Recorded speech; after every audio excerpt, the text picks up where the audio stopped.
देखिए, इस वीडियो में हम लोग क्या करेंगे, जो जनसंख्या भूगोल है उसको पढ़ते हैं, ठीक है? इसके भी अलग-अलग पार्ट बनेंगे, जैसे पॉपुलेशन ज्योग्राफी पार्ट 1, पार्ट 2। तो किसी भी पॉपुलेशन ज्योग्राफी में कोई टॉपिक नहीं पढ़ाया जाएगा अलग से, ये पार्ट्स के हिसाब से आपको कवर करना है, ठीक है? तो ये बुक है मेरे पास एक, इस बुक से हम लोग चलते हैं, ठीक है? ये बुक मैं बता दूँगा आपको, संजय सिंह नाम है इसका, क्रॉनिकल ज्योग्राफी। ये इसका नाम है क्रॉनिकल ज्योग्राफी संजय सिंह, ठीक है? तो अब हम इसमें पॉपुलेशन ज्योग्राफी इसके थ्रू हम पढ़ते हैं, ठीक है?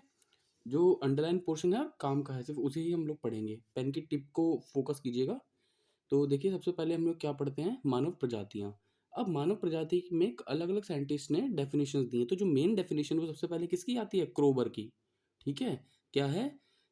प्रजाति एक प्रमाणित प्राणी शास्त्रीय अवधारणा है। अभी थोड़ा टफ लग रहा है आपको याद करने में, तो आप इसे इंग्लिश में कैसे पढ़ सकते हैं, is a valid biological concept. Race, प्रजाति को इंग्लिश में हम लोग क्या कहते हैं, रेस। ये जाति नहीं है जो हम लोग पढ़ते हैं जनरल, वो सब जो होता है वो सब नहीं है ये, वो तो हमने बनाई है, ठीक है? लेकिन जो प्रजाति है वो नेचर ने डिसाइड किया है उसको।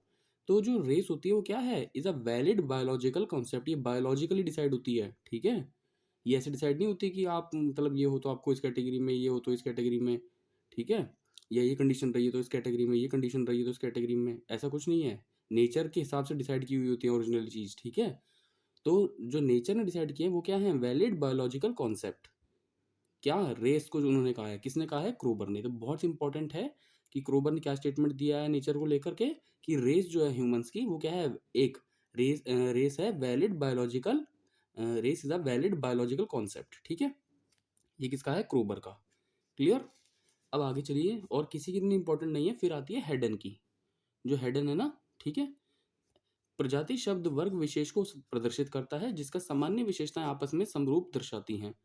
यह एक जैविक नस्ल है जिसके प्राकृतिक लक्षणों का योग दूसरी प्रजाति के प्राकृतिक लक्षणों के योग से भिन्न होता है। अब ये हेडन की इतनी बड़ी डेफिनेशन को आप शॉर्ट में कैसे याद करेंगे? देखिए, सिर्फ इतना याद रखना कि हेडन ने क्या कहा था, कि कोई एक प्रजाति है, कोई एक रेस है जिसका जो नेचुरल लक्षण है, जो प्राकृतिक लक्षण है, वो दूसरी प्रजाति के प्राकृतिक लक्षणों से अलग होगा। बस इतना। हेडन क्या कहते हैं कि कोई प्रजाति का जो प्राकृतिक लक्षण है वो दूसरी प्रजाति, कोई किसी भी प्रजाति के जो कोई भी रेस है, ठीक है, उस रेस के यानी उस प्रजाति के जो प्राकृतिक लक्षण हैं वो दूसरी प्रजाति के प्राकृतिक लक्षणों से अलग होंगे। बस एक लाइन में इसको ऐसे याद कर सकते हैं, ठीक है? एक ये गोल्डन वीजर की हाथी है, कभी कभी इतनी इंपॉर्टेंट नहीं है, याद हो जाए तो ठीक है, लेकिन क्रोबर और हेडन की जरूर याद रखनी है। क्या कहते हैं गोल्डन वीजर? एक प्रजाति मनुष्य का उपविभाग है जिसमें कुछ भौतिक लक्षणों की पैतृक देन है। तो याद रखना, गोल्ड किससे रिलेटेड है, पैतृक संपत्ति से। बोलते हैं ना हम कि पैतृक संपत्ति है ये। तो पैतृक वर्ड आप जब पढ़ेंगे उसमें, तो आपको याद आना चाहिए कि गोल्ड से रिलेटेड था ये, तो गोल्डन वीजर आपको याद रहेगा, ठीक है? एक पॉल विडाल डी ला ब्लांच की बहुत इंपॉर्टेंट है, ये बहुत फेमस जोग्राफर हुए हैं, आप जानते हैं, ह्यूमन जोग्राफर हुए हैं। मानव प्रजाति का वर्गीकरण मानव शरीर की आकृति एवं शारीरिक लक्षणों के आधार पर किया जाता है। बिल्कुल सही बात। मानव प्रजाति कैसे डिसाइड करते हैं हम लोग कि ये इस प्रजाति का है? उसकी शरीर की बनावट कैसी है और लक्षण कैसे हैं।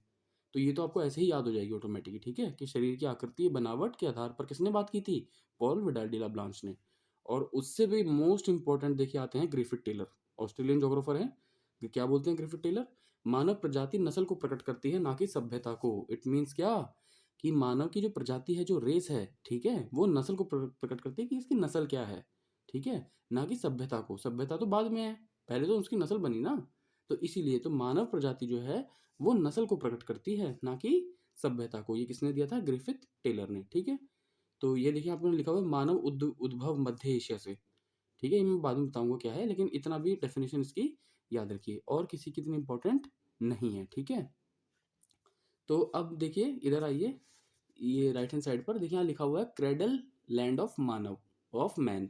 मानव उद्गम के स्थल, कहने का मतलब है कि मानव का उद्गम किन किन जगहों से हुआ है। तो अलग अलग साइंटिस्ट अलग अलग मानते हैं, जैसे टेलर मध्य एशिया से मानते हैं।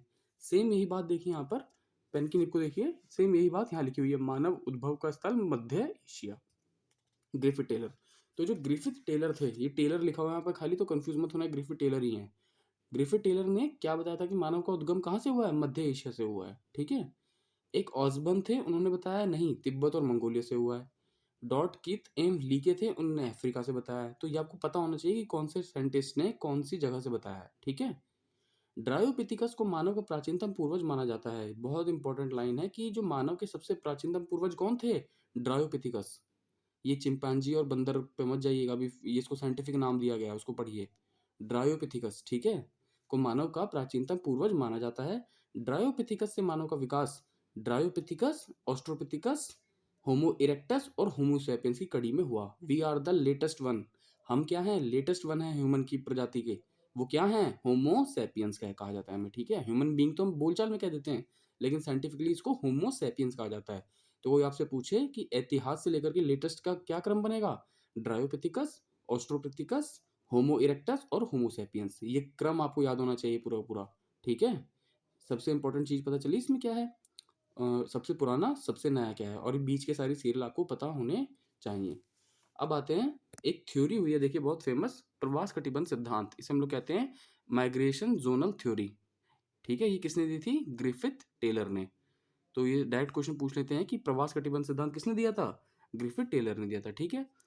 ने मानव प्रजातियों को के संबंध में इस सिद्धांत का प्रतिपादन किया। किससे रिलेटेड है ये? मानव प्रजातियों से रिलेटेड है, ठीक है। इस सिद्धांत को कटिबंध स्तर सिद्धांत, जोनल स्ट्रेटा थ्योरी भी कहा जाता है। देखिए इसके दो नाम मिल गए इंग्लिश में, migration zonal theory and zonal strata theory. तो ये आपको याद रखना है किसने दी थी? ये ग्रिफिथ टेलर ने दी थी। देखिए यहाँ नीचे की तरफ आपको एक वो मिलेगा, ठीक है, ये देखिए क्या है ये? शारीरिक अभिलक्षण। केशियाई क्या होता है? ठीक है। और केशियाई, नीग्रोकल्प और मैंगलोइड, ये ऊपर क्या दिए हुए हैं? ये रेसेस दी हुई हैं अलग अलग, ठीक है। नीग्रोकल्प कौन से होते हैं, मैंगलोइड कौन से होते हैं, केशियाई कौन से होते हैं? केशियाई मीन्स कौन? जो यूरोपियन या अमेरिकन होते हैं, ठीक है, उनके बारे में बात की जा रही है। तो ये आप बाद में पढ़ना, मतलब ये टेबल इतना इंपॉर्टेंट नहीं है, लेकिन समझ के लिए एक तरीके से क्या समझ आप बना सकते हैं इससे। देखिए कपाल सूचकांक यानी सिर का कैसा होता है? केशियाई लोगों का दीर्घ कपाली होता है, नीग्रो लोगों का मध्य कपाली होता है, मध्य कपाली मीन्स मीडियम, मंगोलॉइड का प्रथु कपाली होता है, प्रथु कपाली मीन्स छोटा। तो वैसे त्वचा के वर्ण की बात करते हैं, मीन्स जो स्किन का कलर होता है, केशियाई, अमेरिकन और यूरोपियन का व्हाइट होता है, आप जानते हैं। नीग्रो काले रंग के होते हैं, है ना, जितने भी हैं। और मैंगलोइड आपके पीले रंग के होते हैं। पीला कहने का मतलब वो वाला पीला नहीं है जो आप कलर में पीला देते हैं। पीलापन मीन्स हल्की सी स्किन रेडिश रहती है उनकी और येलोइश रहती है। जैसे आपने कोरियन देखे होंगे कैसे होते हैं, चाइनीज देखे होंगे कैसे होते हैं, है ना। और जो कोरियन, चाइनीज, फिलीपींस के लोग कैसे होते हैं, है ना, देखे ना आपने, तो वो सारे मैंगलोइड प्रजाति में आते हैं। तो ये एक तरीके से मतलब आपको बेसिकली आप पढ़ सकते हैं। जैसे केश आकृति, बालों की आकृति की जब बात की जाए, ये शारीरिक अभिलक्षण पढ़ रहे हैं ना, तो इसमें सबसे इंपॉर्टेंट आता है एक ये केश आकृति। केश मीन्स बाल। तो केशिया यूरोपियन और अमेरिकन के बाल कैसे होते हैं? स्ट्रेट होते हैं, सीधे या लहरदार होते हैं, ठीक है। नीग्रो कल्प के क्या होते हैं? संकुलित, उर्मिल और कुंचित, जिसको आप लोग क्या बोलते हैं कि कर्ली हेयर्स वाला बंदा है ये। नीग्रो लोगों को देखे ना आपके कर्ली हेयर्स होते हैं कैसे, ये एकदम चिपके बाल होते हैं, बिल्कुल दिखाई नहीं देते, ऐसा लगता है बहुत डॉट डॉट से हैं बस। और जो मैंगलोइड होते हैं इनके एकदम स्ट्रेट होते हैं, सीधे, ऐसा लगता है रिबंडिंग करवा रखी है उन्होंने, है ना, जो हेयर स्ट्रेट होते हैं। तो जो कोरियंस कैसे होते हैं? तो ये एक तरीके से इंपॉर्टेंट पॉइंट है जो मैंने हाईलाइट किए हैं, तो आपको ये पढ़ने हैं। नाक की आकृति कैसी होती है, त्वचा की आकृति कैसी होती है, कपाल सूचकांक और केश आकृति, ये चारों आप एक बार देखिएगा कि केशिया की कैसे हैं, नीग्रो के कैसे हैं, मैंगलोइड कैसे हैं। क्लियर? चलिए अब आगे चलते हैं। टेलर का मानना है कि समस्त मानव प्रजातियों का उद्गम प्रदेश मध्य एशिया में कैस्पियन यूराल की सीमावर्ती क्षेत्रों से हुआ है। देखिए यहाँ पर क्या लिखा हुआ है, पेन की निब को देखिए। टेलर का यह मानना है कि समस्त मानव प्रजातियों का उद्गम प्रदेश मध्य एशिया के कैस्पियन यूराल की समीपवर्ती क्षेत्रों से हुआ है। ये आपने अभी पढ़ लिया कि टेलर ने क्या बताया, मानव प्रजातियों का उद्गम मध्य एशिया से। लेकिन मध्य एशिया में भी कहाँ स्पेसिफाई, कोई आपसे जगह पूछे कि मध्य एशिया में यहाँ से हुआ है, तो कौन सी जगह है वो मध्य एशिया में? कैस्पियन यूराल, ठीक है। इस सिद्धांत के अनुसार, जो जोनल स्ट्रेटा थ्योरी है उसके बारे में बात हो रही है, इस सिद्धांत के अनुसार जिन प्रजातियों का विकास सबसे पहले हुआ वे सभी प्रजातियां माइग्रेट करके महाद्वीप के सबसे बाहरी कटिबंध में जा बसी, एवं बाद में विकसित हुई प्रजातियां क्रम से महाद्वीप के अधिकाधिक भीतरी भागों में बसती चली गई। कहने का मतलब है जो सबसे पहले डेवलप हुई वो सबसे कोने में जाके पहुंच गई महाद्वीप के, और जो बाद में डेवलप हुई वो अंदर ही अंदर रहती चली गई, ठीक है। मानव के ये सांस्कृतिक विकास का निम्नलिखित जैविक विशेषताओं के अवशेष से योगदान होता है, ठीक है। तो ये जो पॉइंट्स लिखे हुए हैं आपको याद रखने की इतनी जरूरत नहीं है। एक तरह से आप समझ गए जोनल स्ट्रेटा थ्योरी क्या है, मतलब एक तरह से जोनल स्ट्रेटा थ्योरी में जो ग्रिफिथ टेलर हुए हैं इन्होंने क्या बताया अपनी थ्योरी में, ठीक है। अब आता है वर्गीकरण, क्लासिफिकेशन कहते हैं। क्लासिफिकेशन अलग अलग तरीके से होता है, ठीक है। ये हम आपका पढ़ते हैं नेक्स्ट वीडियो में, ठीक है, मतलब नेक्स्ट पार्ट में, जो पॉपुलेशन ज्योग्राफी का पार्ट 2 है उसमें हम पढ़ेंगे प्रजाति का वर्गीकरण, रेस का क्लासिफिकेशन कैसे होता है, ठीक है। तो इसको आप अच्छे से कीजिएगा।